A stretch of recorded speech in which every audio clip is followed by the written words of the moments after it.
దేవుని వాక్యాన్ని ధ్యానం చేద్దాం. దేవుని వాక్యాన్ని ధ్యానం చేద్దాం. పిల్లల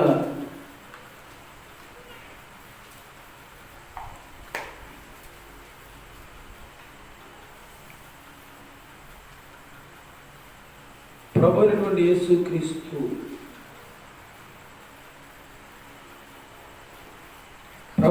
యేసుక్రీస్తు ఈ లోకంలో కన్యక మరియమ్మ గర్భమున జన్మించి 33.5 సంవత్సరాలు ఆయన లోకంలో సంచరించి అనేక మందిని, రోగులని, బలహీనులని, పాపంలో జీవించు వారిని, దయ్యాల చేత పీడించబడుతున్న వారిని, సమస్యల్లో ఉన్నవారిని, చితి బాధల చేత బాధలు అనుభవించుతున్న వారిని ప్రభువు తన మహిమ ద్వారా విడిపించినట్లుగా, విమోచన కలుగచేసినట్లుగా, సకలమైనటువంటి ఆశీర్వాదాలను, రక్షణను కలుగు చేసినట్లుగా పరిశుద్ధ గ్రంథం మనకి ఒక వినూత్నమైనటువంటి సాక్ష్యం ఇస్తుంది. హల్లెలూయా. ఒక వినూత్నమైనటువంటి సాక్ష్యం ఇస్తుంది.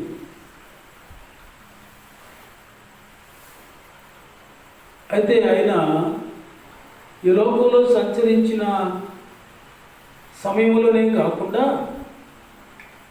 ఆయన మరణించిన తర్వాత, పునరుద్ధానుడైన తర్వాత పరిశుద్ధాత్మునిగా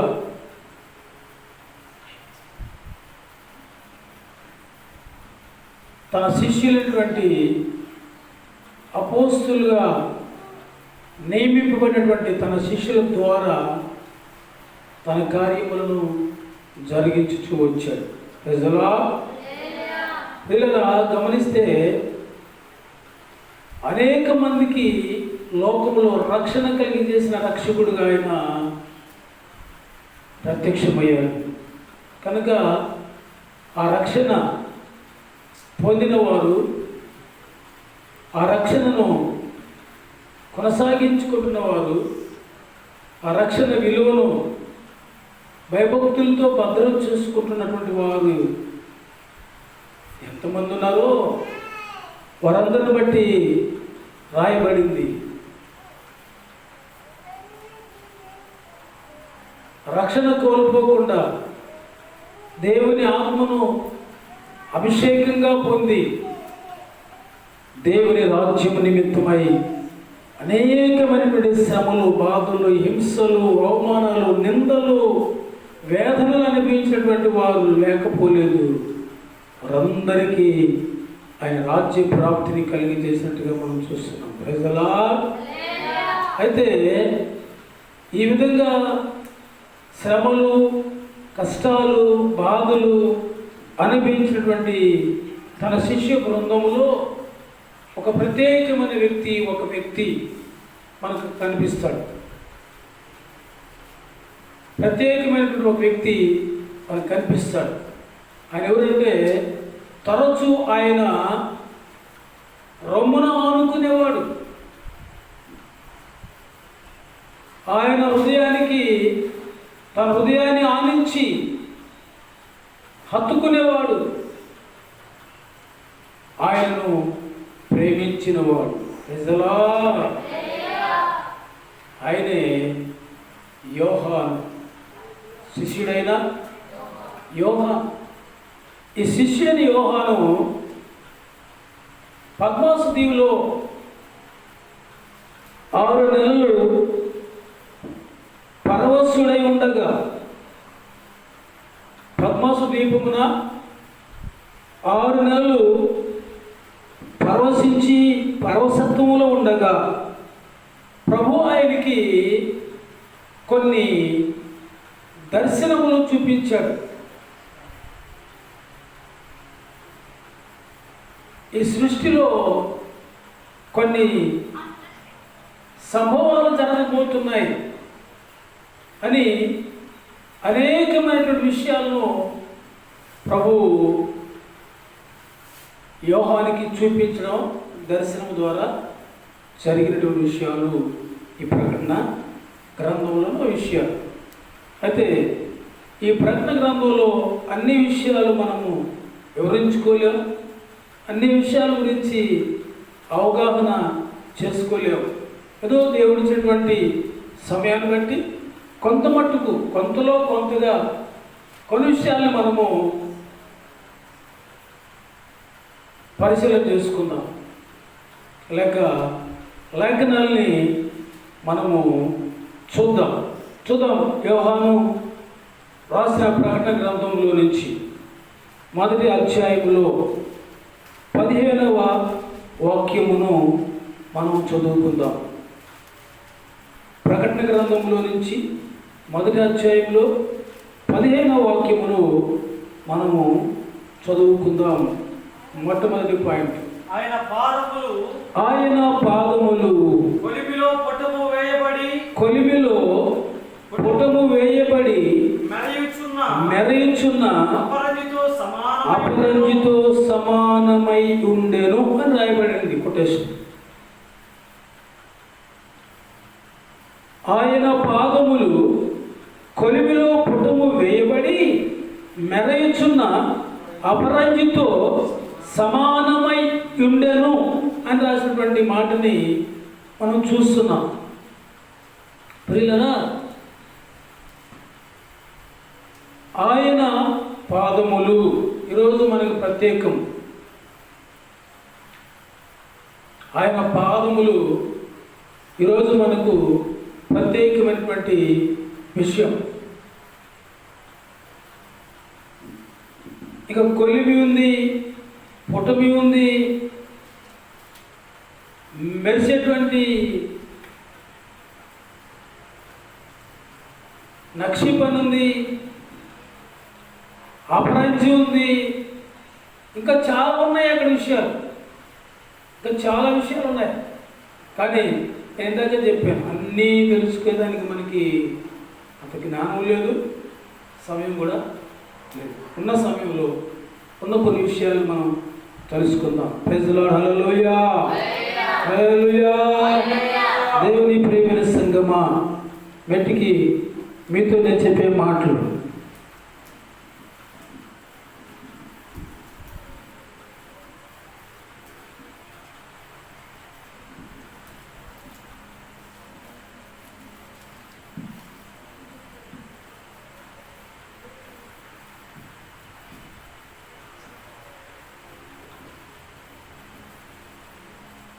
ప్రైజ్ ది లార్డ్. హల్లెలూయా.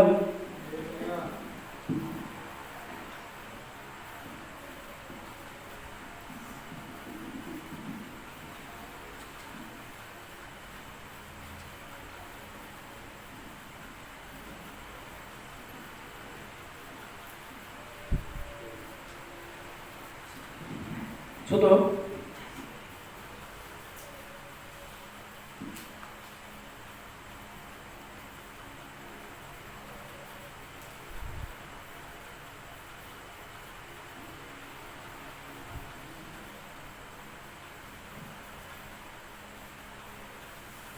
ఆయన పాదములు చేసినటువంటి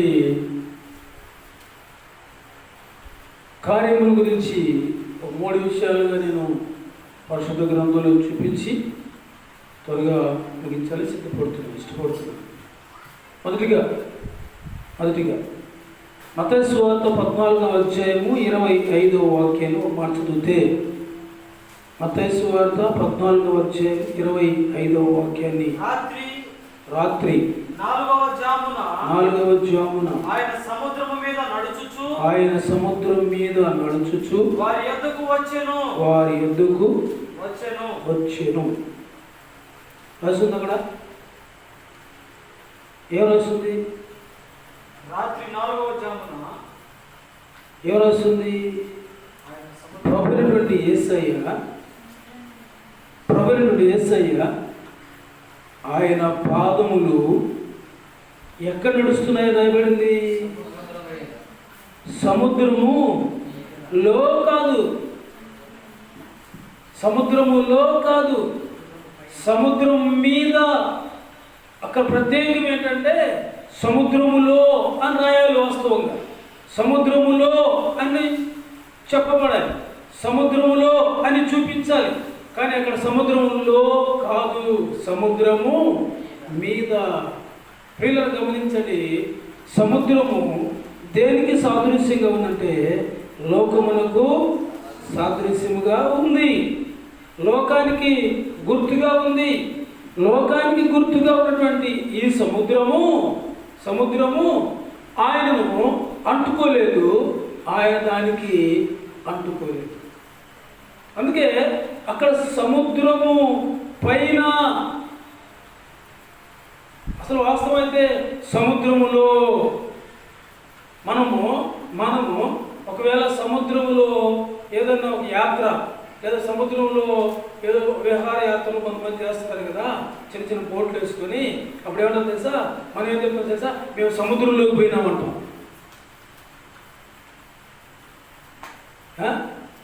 చెప్పండి, సముద్రంలోకి మేము వెళ్ళాం, సముద్రంలోకి వెళ్ళామంటాం. కానీ సముద్రం పైన తిరిగి వచ్చామేమని చెప్తామా? సముద్రం పైన స్టీమర్లో తిరిగి వచ్చామని చెప్తామా? మేము సముద్రంలోకి వెళ్ళాం, మేము సముద్రంలోకి మళ్ళీ గొప్పగా చెప్పుకుంటాం.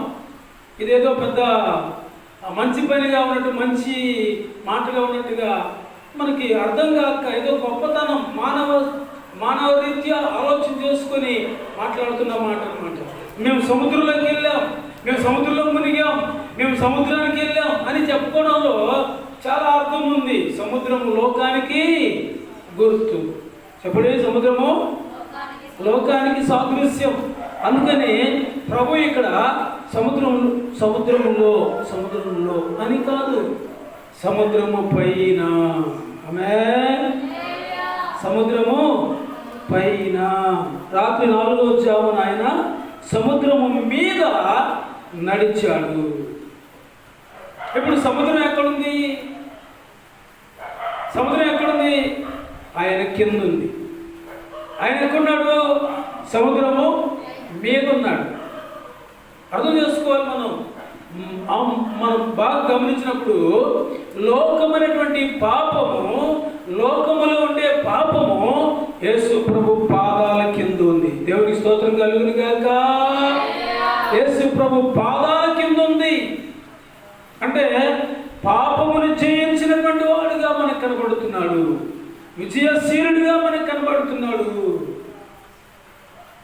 జయశాలిగా మనకి కనబడుతున్నాడు. Praise the Lord. హల్లెలూయా. ఇలా గమనించాల్సిన విషయం ఏంటంటే, ఆయన పాదాలు పాపమును అంటకుండా లోకములో నడిచాయి. బాగా ఆలోచన చేసి చూద్దాం. ఎంతో మంది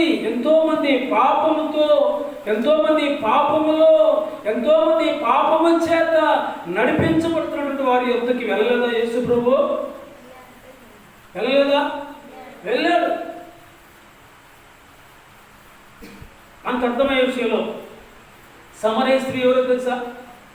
సమరయ స్త్రీ అంటరాని స్త్రీ. ఎందుకంటే ఆమె పాపంలో మగ్గిపోయింది. అందుకనే ఆమె దగ్గరికి వెళ్ళకూడదు. సమరయులు అంటే సాధారణంగా పాపం చేసే వారికి గుర్తుగా విగ్రహారాధనకి, లేకపోతే వ్యభిచారానికి, ఇంకా చాలా విషయాలకి వాళ్ళు లోనైనట్టుగా మనం పరిశుద్ధ గ్రంథంలో చూడగలుగుతున్నాం. ఇలా గమనించండి, అలాంటి వారి దగ్గరికి యేసు ప్రభు సరాసరిగా వెళ్ళినట్లుగా యోహాను సువార్త 4వ అధ్యాయం మనకి చూపిస్తా ఉంది. Praise the Lord. యోహాను సువార్త 8వ అధ్యాయం 2వ వచనం చూస్తే అక్కడ ఒక స్త్రీ ఉంది. ఆమె పేరు బ్రహ్మాండంగా రాశారు. ఏమని? పాపాత్మురాలైన ఒక స్త్రీ అని ఆ పేరు పెట్టాడు అక్కడ. పాపాత్మురాలైన ఒక స్త్రీ, పాపము చేత పట్టబడిన ఒక స్త్రీ. గమనించండి దేవుని ప్రియమైన సంగమా, మరి ఆమె దగ్గరికి ఆమె దగ్గరికి యేసు ప్రభు వెళ్ళలేదా? మరి ఆమెతో ఏం మాట్లాడాడు? పాపం గురించి, పాప విమోచన గురించి, ఆమెను పాపంలో నుంచి విడిపించే మాటలు మాట్లాడాడా, లేకపోతే ఆమెతో కలిసి పాపం చేసే మాటలు మాట్లాడాడా? అంటే ఆమెతో కలిసి పాపం చేసే మాటలు కాదు, కానీ ఆమెను తనతో కలుపుకొని పరిశుద్ధ జీవితంలో జీవించడానికి దేవుడు ప్రభువైన యేసు క్రీస్తు అక్కడ మనకి చూపించినట్టుగా కనబడతాయి. హల్లెలూయా. గమనించాలి దేవుని ప్రియమైన సంగమా, ఎంతోమంది అన్యాయస్తులు ఉదాహరణకి లూకాసు వార్త 16వ అధ్యాయం అనుకుంటాను, 19వ అధ్యాయం సుంకర్ గురించి, జక్కయ్య 19వ అధ్యాయం కదా. 19వ అధ్యాయంలో జక్కయ్య గురించి రాయబడింది. ఎవరంట అతను? అన్యాయస్తుడు. చెప్పండి, ఎవరంట? అన్యాయస్తుడైనటువంటి జక్కయ్య ఏమైపోయాడు తెలుసా?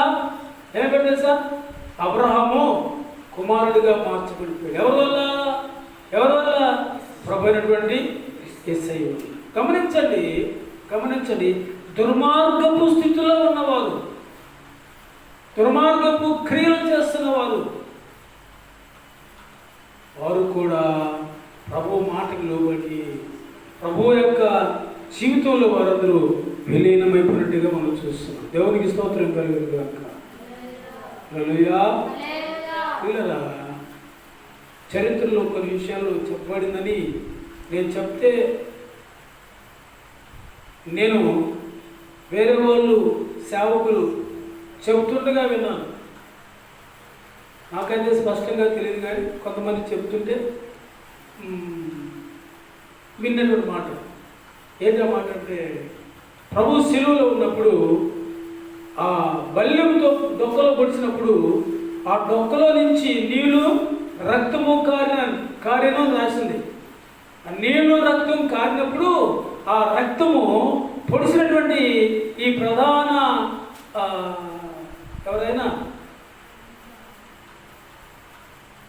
సేవకుడు, ప్రధాన అధికారి, సైనికులలో ప్రధాన అధికారి ఉన్నాడు కదా, ఆ అధికారి మీద పడిందంట రక్తం.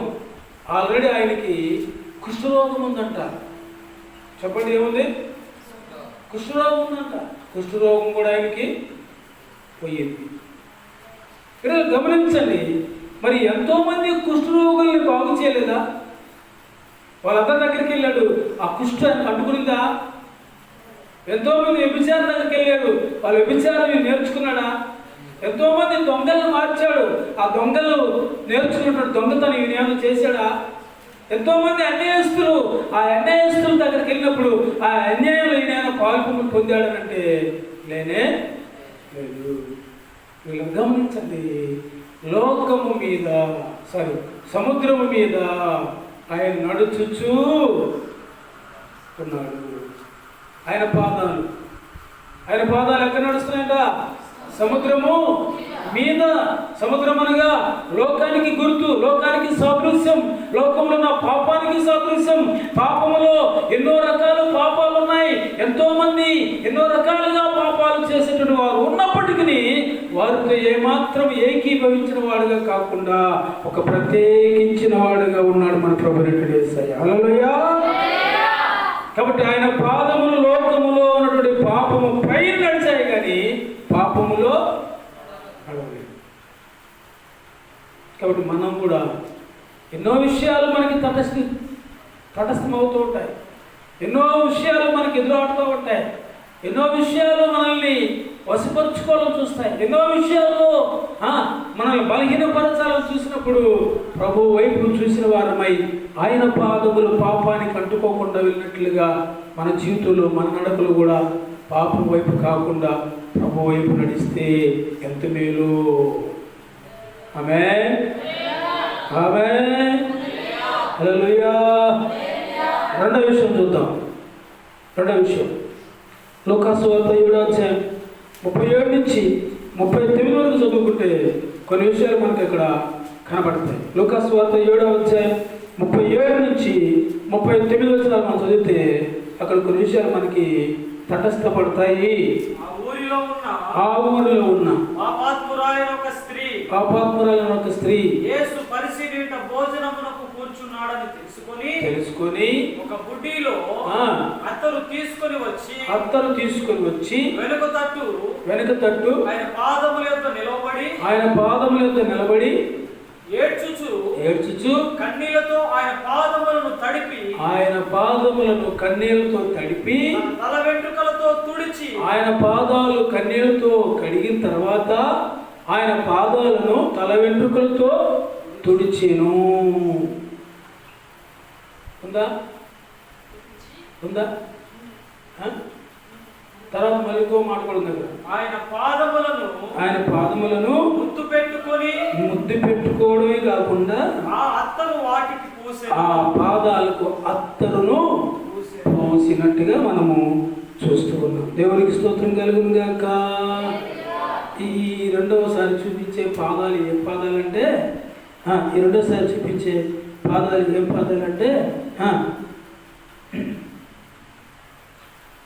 సుగంధపూరిత పరిమళముచే అభిషేకించబడిన పాదములు. సుగంధపూరిత పరిమళముచే అభిషేకించబడిన పాదములు.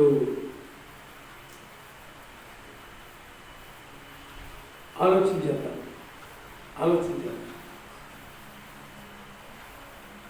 ఒక పాపాత్మురాలు కనీసం తాకకూడదు ఆయన్ను. కానీ ఆమె పరిస్థితి చాలా భయంకరమైన పరిస్థితి. ఒకరోజు పాపం చేత పట్టబడినటువంటి ఒక స్త్రీకి తీర్పు జరుగుతూ ఉంది. కొంతమంది రాళ్ళు తీసుకొచ్చి నిలబడుకొని వచ్చి రాళ్ళు చేత పట్టుకొని ఈమె పాపం చేసింది, ఈమెను ధర్మశాస్త్ర ప్రకారంగా రాళ్ళతో కొట్టి చంపేయాలి, ఒక మాట నిన్ను కూడా అడగదామని వచ్చాము అని ప్రభువుని అడుగుతున్నారు. ఈమెను చంపమంటారా వద్దంటారా యేసు ప్రభువా అని అడుగుతున్నారు. యేసు ప్రభు కానీ చంపేయాలి, నిజంగానే ధర్మశాస్త్రంలో నుండి మోషే ధర్మశాస్త్ర ప్రకారంగా పాపం చేసింది కాబట్టి రాళ్ళతో కొట్టి చంపేయాలి అనేటువంటి ఆలోచన ఒకవేళ వాళ్ళకి అందించి కానీ ఉంటే, ఇప్పుడు వాళ్ళు చేసే పని ఏంటి, వాళ్ళు అనుకున్న ఆలోచన ఏంటంటే ఈయన ఏదన్నా పొరపాటుగా చెప్తే ఈమెతో పాటు ఆయన్ను కూడా రాళ్ళతో కొట్టి చంపేద్దాము అనుకున్నారు. గమనించండి. అందుకని ఆయన అంటాడు ఒకే మాట, సింపుల్గా తేలిగ్గా, వాళ్ళకి బాధ కలగకుండా ఈమెకి బాధ కలగకుండా జాగ్రత్తగా పలికినటువంటి పలికేంటంటే, నిజమే ఆమె ధర్మశాస్త్ర ప్రకారంగా మోషే ధర్మశాస్త్ర ప్రకారంగా పాపం చేసింది కాబట్టి రాళ్ళతో కొట్టి చంపాలి, నిజమే. అయితే ముందుగా మనం కూడా ఒక విషయాన్ని పరిశీలన చేసుకొని మనలో పాపము చేయకుండా ఉండేటువంటి వాళ్ళు ఎవరైనా ఉంటే వాళ్ళు వచ్చి ముందు ఆమె మీద రాయి వేస్తే బాగుంటుంది అని చెప్పాడంట. ఇంకెవరైనా వచ్చారా? ఎవరైనా వస్తారా? ఎవరైనా వచ్చేవాళ్ళు ఉన్నారంటే ఎవరు కూడా లేదు. వాక్యం అంటది, నీతిమంతుడు లేడు, ఒక్కడునూ లేదు. ధర్మశాస్త్రం వలన అసలు నీతిమంతులుగా తీర్చబడిన వారే లేరని రాయబడింది.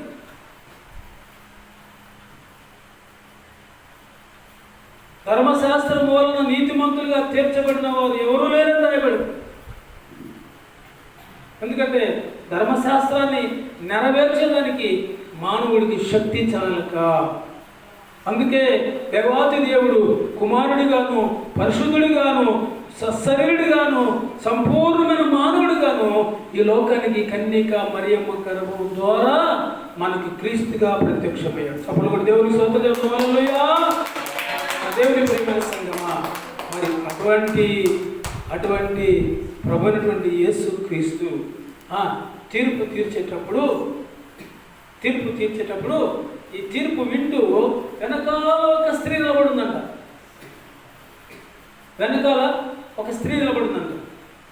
ఆమె ఎవరంటే ఆమె కూడా ఈమెను మించిన ఆమె. ఈమె ఆర్డినరీ అయితే ఈమె ఎక్స్ప్రెస్ లాంటిది, అంటే హై క్లాస్. ఈమె లో క్లాస్, పట్టబడి రాళ్ళతో కొట్టడానికి సిద్ధపడుతుంది కదా, ఈమె లో క్లాసు. ఈమె చూసేటువంటి ఆమె అయితే హై క్లాస్. ఈమె మేడ మీద నుంచి చేరి చూసిందంట. యేసు ప్రభు వైపు చూసి, అబ్బా ఎంత సుందరంగా ఉన్నాడు, ఎంత సౌందర్యంగా ఉన్నాడు అనిపిస్తే, కోరుకుంటే ఇలాంటి వ్యక్తులు కోరుకోవాలని, ఎలాగైనా సరే ఆయన వశపరుచుకోవాలనేటువంటి ఆలోచనతో గబగబ దిగేసి నేరుగా వచ్చి ఆ తీర్పు తీర్చే సమయంలో ఓ పక్క నిలబడుకొని ఆమె చూస్తూ ఉందంట.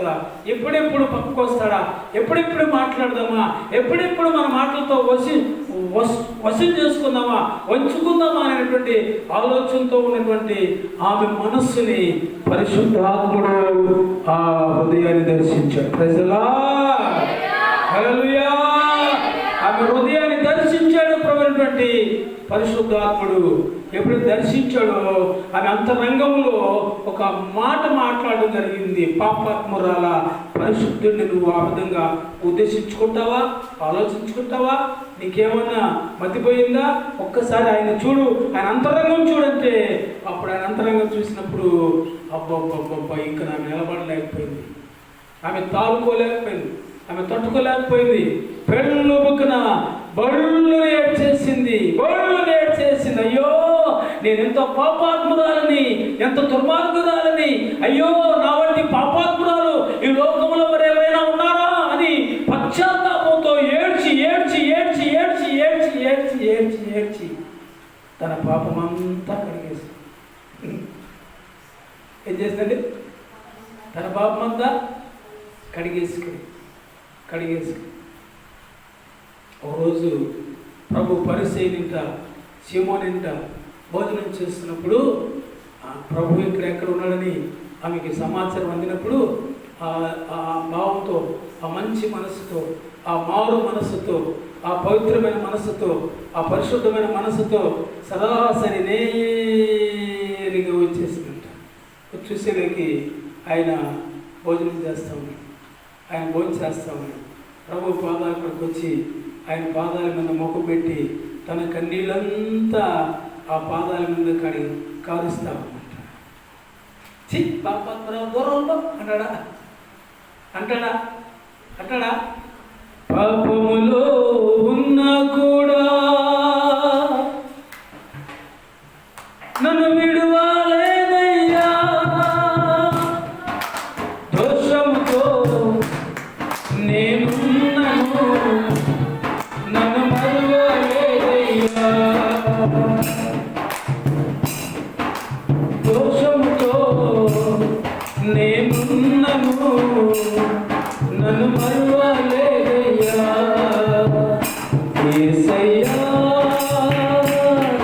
నా యేసయ్యా, కృతజ్ఞత స్తుతులయ్యా. యేసయ్యా నా యేసయ్యా, కృతజ్ఞత స్తుతులయ్యా. పాపంలో ఉన్నా కూడా నన్ను విడువలేదయ్యా.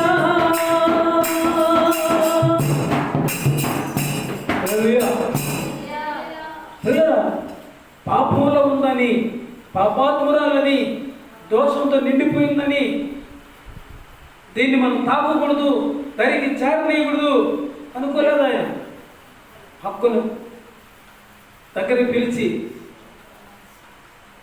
కొంతమంది కుష్ఠరోగులైతే హక్కును కూడా తెచ్చుకున్నాడు. మరి ఏమైతే ఆయన పాదాల మీద కన్నీళ్లు పడినట్లుగా ఏడుస్తూ ఉంది, తన కన్నీరంతా కారుస్తూ ఉంది. తన కన్నీళ్ళతో పాదాలు తడిచిపోయినాయి, ఆయన పాదాలు తడిచిపోయినాయి. తడిచిపోయిన పాదాలని తన తల వెంట్రుకలతో తొడవడం మొదలుపెట్టింది. తుడుచుకుంటా ఉంది, ఏడ్చుకుంటానే తుడుచుకుంటా ఉంది. అది ఏడుపు కాదు, నన్ను అడిగితే ఏడుపు కాదు, అది ఆత్మలో ఆనందం. ఏంటది ఏంటది ఏంటి ఆత్మలో ఆనందమానికి? ఇన్ని రోజులకై, ఇంత కాలానికై నా పాపపు జీవితానికి విముక్తి కలిగింది ఈయన ద్వారా. ఇన్ని సంవత్సరాలకై ఈ పాపపు జీవితం నుంచి విడుదల పొందాను ఈయన ద్వారా. నా భ్రష్ట జీవితానికి విమోచన కలిగింది ఈ ప్రభువు ద్వారా అని ఆ ఆనందంతో ఉప్పొంగిపోతున్నప్పుడు ఆ కళ్ళలో నుంచి కాస్తున్న నీళ్ళే ఆయన పాదాలని కడిగాయి. ప్రజలా గమనించండి. తర్వాత ఏం జరిగిందంటే తన తల వెంట్రుకలతో కాళ్ళను పాదాలను తోడడం మొదలుపెట్టి అయిపోయింది. మూడో పని ఏం పని చేస్తుంది? మూడో పని ఆయన పాదాలకి ముద్దు పెట్టడము మొదలు పెట్టిందంట. ముద్దులు పెడుతూనే ఉందంట పాదాలకి, ముద్దులు పెడుతూనే ఉందంట పాదాలకి. అంత ఇష్టపడిపోయినవి ఆ పాదాలు ఆమెకు, ఆ పాదాలు ఆయనకి అంత ఇష్టపడిపోయినాయి. ప్రియులారా, మనము ప్రార్థన చేస్తాం. ప్రార్థన చేసేటప్పుడు ఆ కాళ్ళకి ప్రార్థన ఆనవాళ్ళు కనబడుతున్నాయి. ప్రార్థన ఆనవాళ్ళు కనబడుతుంటాయి. ఆ కనబడేటువంటి ప్రార్థన ఆనవాళ్ళు ప్రభువే కదా. ఎవరి కొరకు ఏర్పడ్డాయి? చెప్పండి, ఎవరి కొరకు ఏర్పడ్డాయి? ప్రభు కొరకే ఏర్పడ్డాయి కదా. మరి వాటిని జాగ్రత్తగా శుభ్రం చేయాలని తెలీదా? కనీసం కాళ్ళ మీద నీళ్ళు పోసింది కూడా కష్టం. కాళ్ళ మీద నీళ్ళు పోసుకుని రావడం కూడా కష్టమే. గమనించండి, ఆయన పాదములు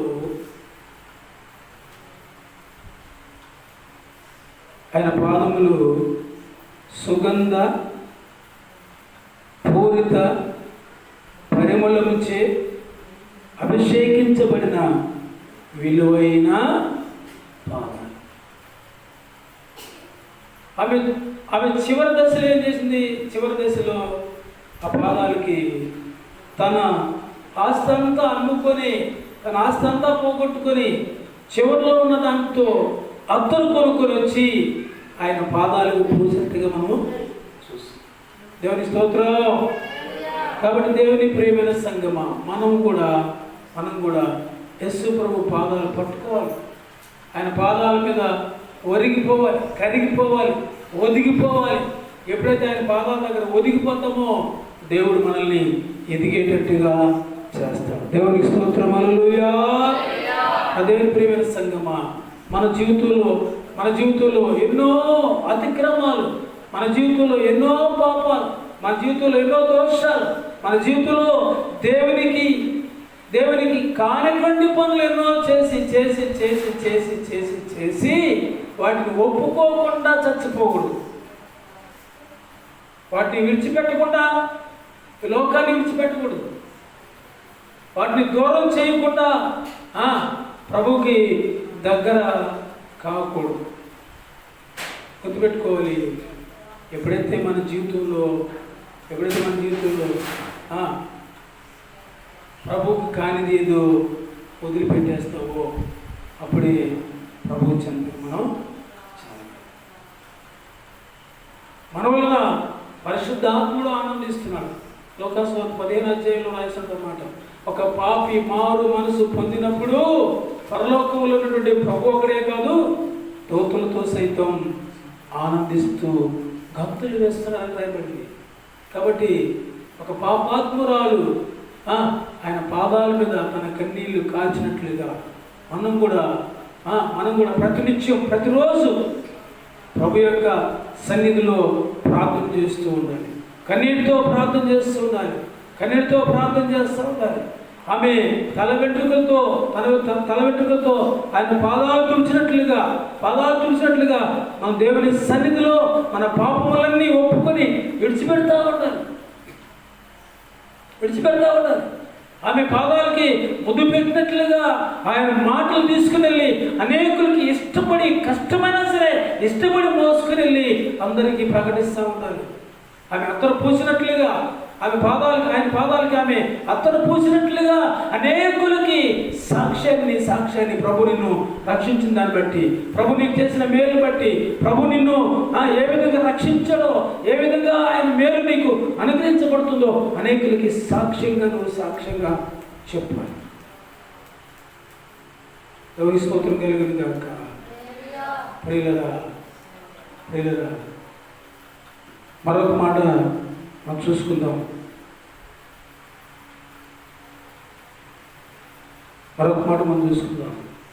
మత్తయి సువార్త 27వ అధ్యాయము 27వ వాక్యం.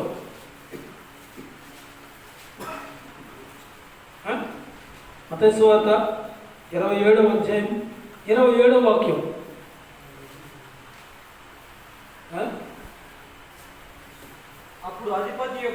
అప్పుడు అధిపతి యొక్క సైనికులు యేసును అధికార మందిరంలోనికి తీసుకొని పోయి ఆయన యొద్ద సైనికులందరినీ సమకూర్చిరి. వారు ఆయన వస్త్రములు తీసివేసి ఆయనకు ఎర్రని అంగీ తొడిగించి ముళ్ళ కిరీటమును అల్లి ఆయన తలకు పెట్టి ఒక రెల్లు ఆయన కుడి చేతిలో ఉంచి ఆయన ఎదుట మోకాళ్ళుని యూదుల రాజా నీకు శుభమని ఆయనను అపహసించి ఆయన మీద ఉమ్మివేసి ఆ రెల్లును తీసుకొని దానితో ఆయన తల మీద కొట్టిరి. ఆయనను అపహసించిన తర్వాత ఆయన మీదనున్న ఆ అంగీని తీసివేసి ఆయన వస్త్రములు ఆయనకు తొడిగించి శిలువ వేటుకు ఆయన తీసుకొని పోయి అని రాయబడింది. తీసుకొని పోయిన తర్వాత ఆయన శిలువ వేశారు అని చెప్పుకుంటాం, శిలువ వేశారని చెప్పుకుంటాం. కానీ ఆయన పాదాలకి మేకులు కొట్టారని అక్కడ చెప్పలేదు, మనం చెప్పాం. గమనించాలి.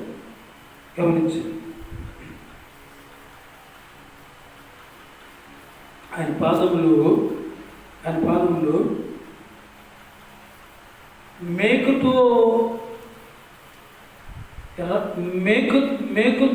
ద్వారా రక్తమిళితమైనటువంటి పాదములు, మేకుతో రక్తమిళితమైనటువంటి పాదములు. గమనించండి దేవుని ప్రియమైన సంగమా. మట్టికి ఈ 3వ భాగంలో మనం చూసినటువంటి పాదాలు ఏం పాదాలంటే నీ కొరకు నా కొరకు, నువ్వు చేసిన పాపం నేను చేసిన పాపం అది కొట్టివేయబడడానికి పరిశుద్ధుడి రక్తం ఎంతో అవసరం. నీతిమంతుని రక్తము ద్వారా లోకములైనటువంటి పాపము కొట్టివేయబడుతుందని లేఖనాలు సెలవిస్తున్నాయి. హెబ్రీలోకి రాసిన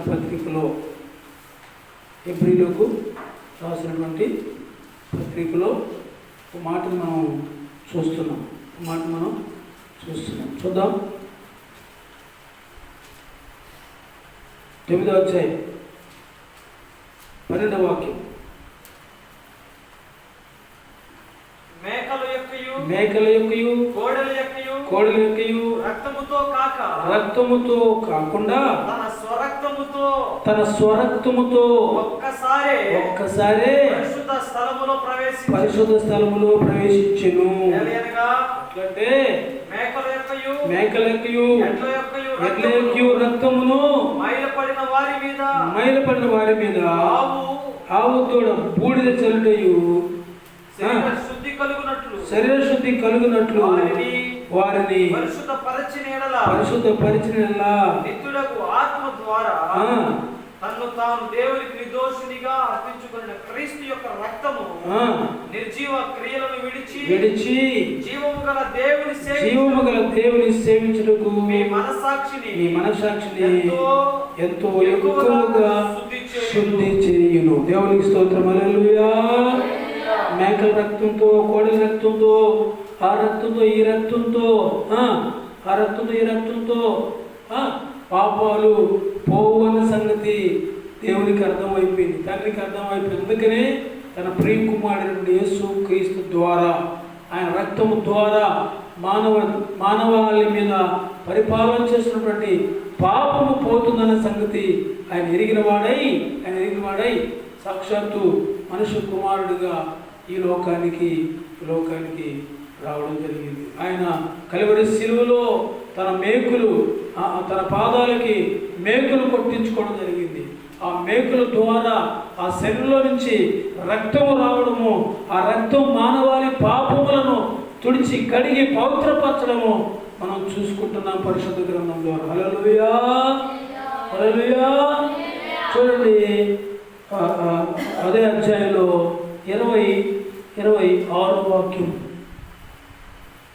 అట్లయిన జగత్తు పునాది వేయబడిన మొదలుకొని ఆయన అనేక పర్యాయములు శ్రమ పడవలసి వచ్చును. అయితే ఆయన యుగముల సమాప్తి యందు తానే బలిగా అర్పించుకొనుట వలన పాప నివారణ చేయుటకై ఒక్కసారి ప్రత్యక్షపరచబడ్డాడు. దేవునికి స్తోత్రం కలుగును గాక. హల్లెలూయా, హల్లెలూయా. దేవునికి మహిమ కలుగును గాక. ప్రియులారా, మనం గమనించవలసినటువంటి విషయాలు ఇంకా చాలా ఉన్నాయి. ఆయన రక్తము మిళితమైపోయింది. ఆయన పాదాలు రక్తమిళితమైపోయినాయి. ఆయన పాదాలు రక్తంలో కలిసిపోయినాయి. ఆయన పాదాలు రక్తంతో తడపబడిపోయినాయి. ఆయన పాదాలు రక్తసిక్తమైపోయినాయని దేవుని వాక్యము రాయబడుతూ ఉంది. ఇలా గమనించండి.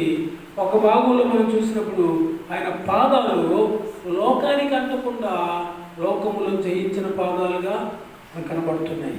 రెండవ భాగంలో చూసినప్పుడు ఆయన పాదాలు పరిమళ తైలము చేత నింపబడిన పాదాలుగా మనకు కనబడుతున్నాయి. మూడవసారి చూసినప్పుడు పాదాలు రక్తము చేత మిళితమైనట్టుగా మనకు కనబడుతున్నాయి. గమనించాల్సిన విషయం,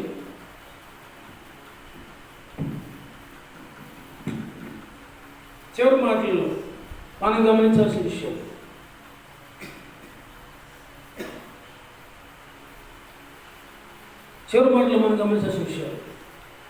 యెషయా గ్రంథము 52వ అధ్యాయం 6వ వాక్యం చదువుదాం. యెషయా గ్రంథము 52వ అధ్యాయం 6వ వాక్యం చదువుతారా? యెషయా గ్రంథం 52 కావున ఇచ్చట నేనేమి చేయవలెను? ఇదే యెహోవా వాక్కు. నా జనులు నా నామము తెలుసుకొందురు. నేనున్నానని చెప్పువాడును నేనే అని వారు ఆ దినమున తెలుసుకొందురు. ఏ దినమున? ఆయన పాదాలు అపరంజి వంటి పాదాలు, కొలిమిలో పుటమి వేయబడినటువంటి పాదాలు. ఆ పాదాలను చూసి, ప్రభువా, నీ పాదాలలాగా నా పాదాలు కూడా మార్చబడితే, నువ్వు వెళ్ళినటువంటి ఆ రాజ్యములో, నువ్వు అడిగిపెట్టినటువంటి ఆ రాజ్యములో నా పాదాలు కూడా నడవగలుగుతాయి ప్రభువా. కీర్తన 1:1 ఉంది. కీర్తన 1:1 దుష్టుని ఆలోచన చొప్పున పాపుల మార్గమున నిలవక పరలోక రాజ్యంలో నిలవాలయ్యే నా పాదాలు. పరమగీతం 5:8 ఉంది. పరమగీతం 5:8 ఉంది. 5:8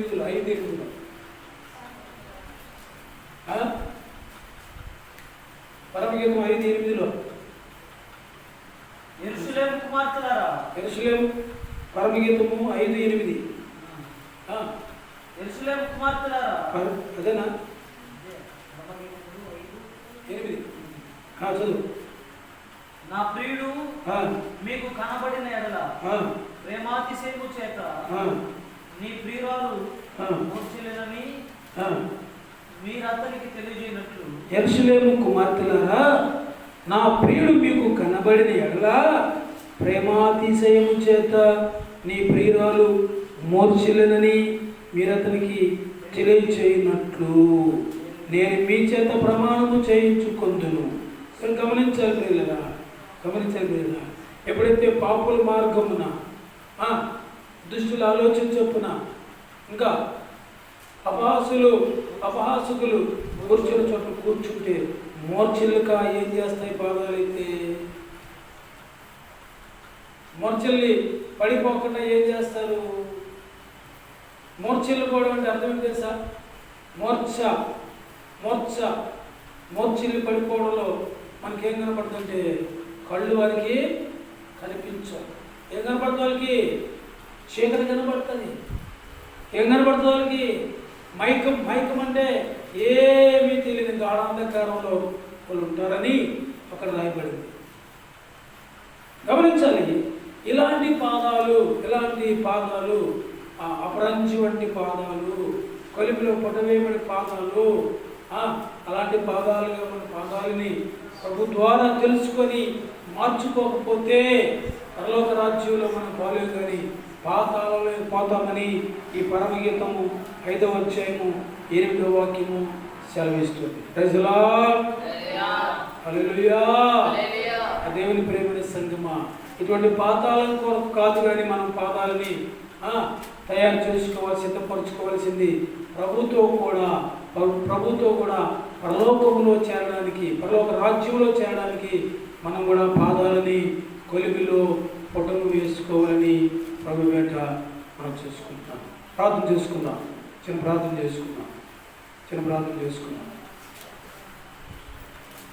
ప్రార్థన